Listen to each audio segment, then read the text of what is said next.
Think about the last time a small problem ruined part of your day. Your phone died at checkout. A rainstorm flooded the street. Your taxi took 20 minutes. Your elderly parent couldn't make it up the stairs. These are not exotic problems. These are Tuesday. And here's the thing. China solved all of them years ago, and most of the world has absolutely no idea. Today, I am giving you 7 Chinese solutions so effective, so obvious in hindsight, that by the end of this video, you are going to wonder why the rest of the world hasn't caught up. Stay until number 7, because that one doesn't just solve a problem. It rewrites the entire rulebook on how you solve problems, and once you see it, you cannot unsee it. Number 1. Paying with your face. You are at checkout.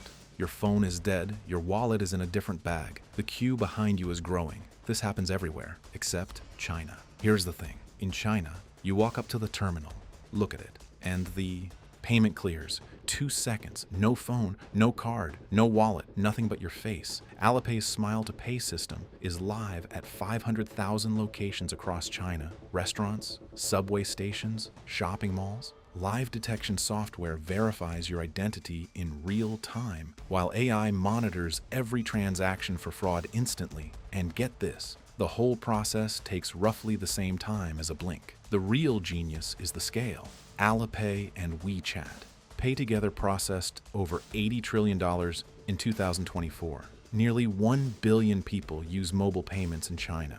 Over 90% of quick service restaurant purchases are now cashless. Translation: cash is not just declining in China, it is already a relic. Most Western markets are locked into card and PIN infrastructure built decades ago. China had no legacy system to protect, so it skipped the intermediate stage entirely. Bottom line, while the rest of the world was upgrading its card readers, China eliminated the card. But if paying with your face seems impossible, wait until you hear what China is doing with its actual cities. Number 2. Cities that drink floodwater. Every major rainstorm, the same thing happens everywhere. Streets become rivers.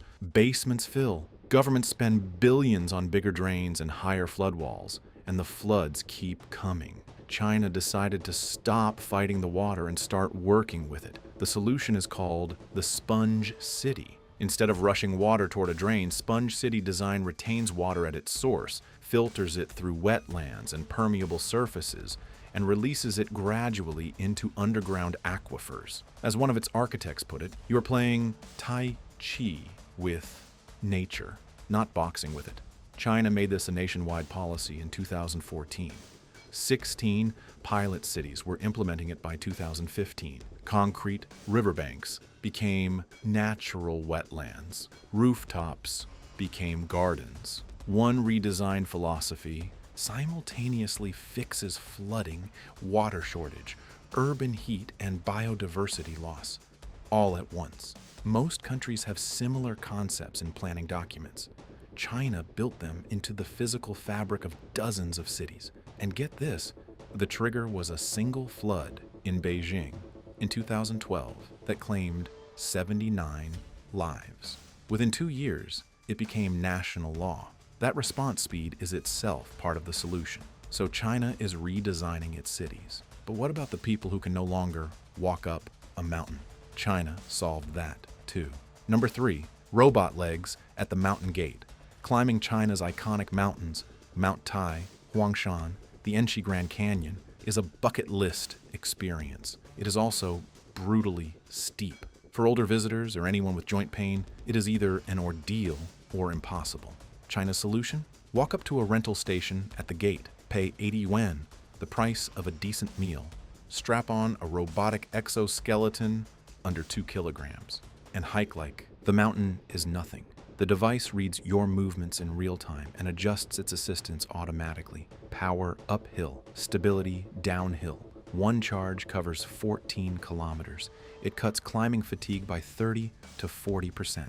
At the Enchi Grand Canyon during the May Day holiday, average hiking time dropped by 40% and visitor satisfaction jumped by 90%. At Mount Tai, every unit was gone within hours. Real people, real mountains, right now. But here is where it gets truly jaw-dropping. The same technology at these mountain gates is already in Chinese nursing homes. where a 3.5 kilogram device lets a caregiver lift an elderly patient with 60% less physical strain in under 30 seconds. Translation: what other countries keep in specialist clinics, China turned into a rental at a scenic spot. Now imagine that same instinct applied to crossing an entire city without a driver. If you are the kind of person who wants to know what is actually working in the world right now, hit subscribe. This channel finds it before the headlines do.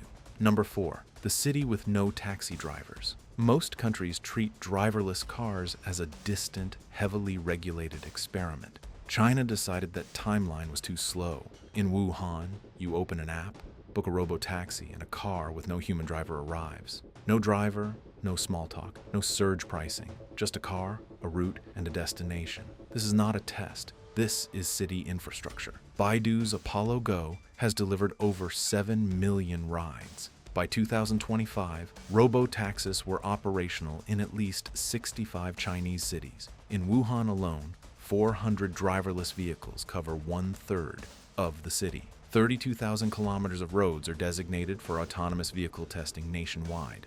The real genius is not the technology, it is the speed. The government designated roads, issued 16,000 test licenses, and built cloud-based control. Infrastructure at city scale. Centralized policy allows deployment at a pace fragmented Western regulatory systems cannot match. Bottom line, while the rest of the world holds committee hearings on whether driverless cars are safe, China's residents are already riding them to hospital appointments. But here is where it gets truly staggering. All of this, the face payments, the sponge cities, the mountain exoskeletons, the robo-taxis, is happening while China simultaneously tackles one of the hardest human problems on Earth. Number 5, the robot that does what no caregiver can. China has over 310 million people aged 60 and above, the largest elderly population on Earth. It does not have enough caregivers. No country does. Most are responding by recruiting more humans. China is building a different answer. Right now, robots in Chinese nursing homes are bathing residents, managing toileting through automated sanitation, helping stroke survivors relearn how to walk, and sitting beside lonely seniors with lifelike skin, blinking eyes, a calm voice, providing companionship understaffed facilities cannot offer. And get this, in Beijing's Fengtai district, a 76-year-old stroke survivor who once needed constant assistance now walks independently using a robotic exoskeleton, the same device rented at the mountain gate. China is not waiting for the perfect solution. It is deploying what works at scale right now. But here is the part no one talks about. The International Electrotechnical Commission recently released the first ever global standard for elderly care robots. China led the process. Translation: China is not just deploying this technology. It is writing the rules the rest of the world will follow. Which of the 5 solutions we have covered would make the biggest difference in your life? Drop it in the comments. I read everyone. Number 6, the city that turned its trash into electricity. Every city has the same problem. Landfills fill, garbage trucks clog streets. You produce rubbish, bury it, deal with the smell. China decided that was an unacceptable answer. Stop burying the trash, burn it, sell the electricity. China went from a handful of waste-to-energy plants in 2000 to over 400 operational facilities by 2020, processing over 145 million tons of municipal waste annually. High-temperature industrial plants with modern emission controls, feeding power into the grid. Here is the thing. The economics have completely flipped. The government once paid 200 yuan per ton to dispose of rubbish. Now companies pay 100 yuan per ton to buy it as fuel. The trash became a commodity. And get this, Guangzhou declared zero landfilling of raw waste in 2021, then began excavating its old landfills to process stored waste retroactively, not just solving the current problem, going back and solving the past one too. Bottom line, Shenzhen's East facility is projected to become the world's largest waste-to-energy plant, processing over 5,000 tons daily. Most countries are still in landfill mode. China is selling electricity made from yesterday's rubbish. China turned its trash into electricity. But the final solution does something more disruptive. It turns scarcity itself into an advantage. And that is the one that changes everything. Number 7, the world's most powerful AI, built on a budget. The entire global AI industry believed this until very recently. Building a world-class model requires billions of dollars, thousands of advanced chips, years of compute time. That was the accepted truth. China's DeepSeek shattered it. DeepSeek trained its advanced model in 2 months. The compute cost? $5.5 million. Not 500 million, not 5 billion, 5.5 million. And the model performs on par with Endus in Namaz di Gind in Mats in. Some benchmarks surpasses. Systems American labs spent hundreds of millions building. Time magazine called its release a shot heard around the world. The real genius is how they did it. While American labs threw more chips at the problem, Chinese engineers treated compute as a constraint to engineer around.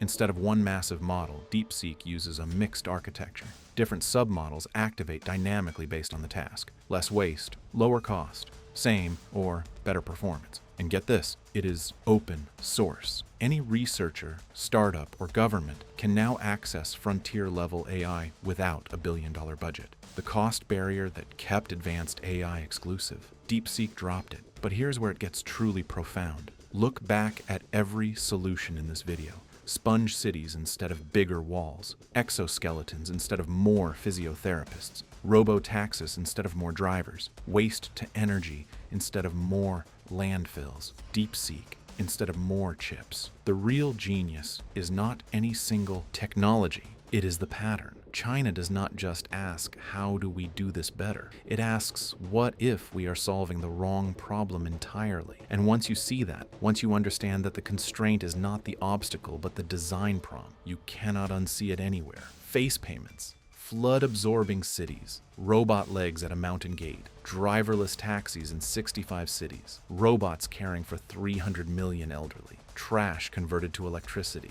A world-class AI built for $5.5 million, free for anyone on Earth. Bottom line, what links all 7 solutions is not money. It is not technology. It is a mindset. China treats ordinary problems as worthy of extraordinary rethinking. Not how do we do this better, but what if we asked a completely different question? The countries that will lead the next century will not be the ones that spend the most. They will be the ones that think the most about the problems everyone else stop questioning. Subscribe if you want more of what the world is quietly getting right, while everyone else is still arguing about it. New video dropping soon. You do not want to miss it.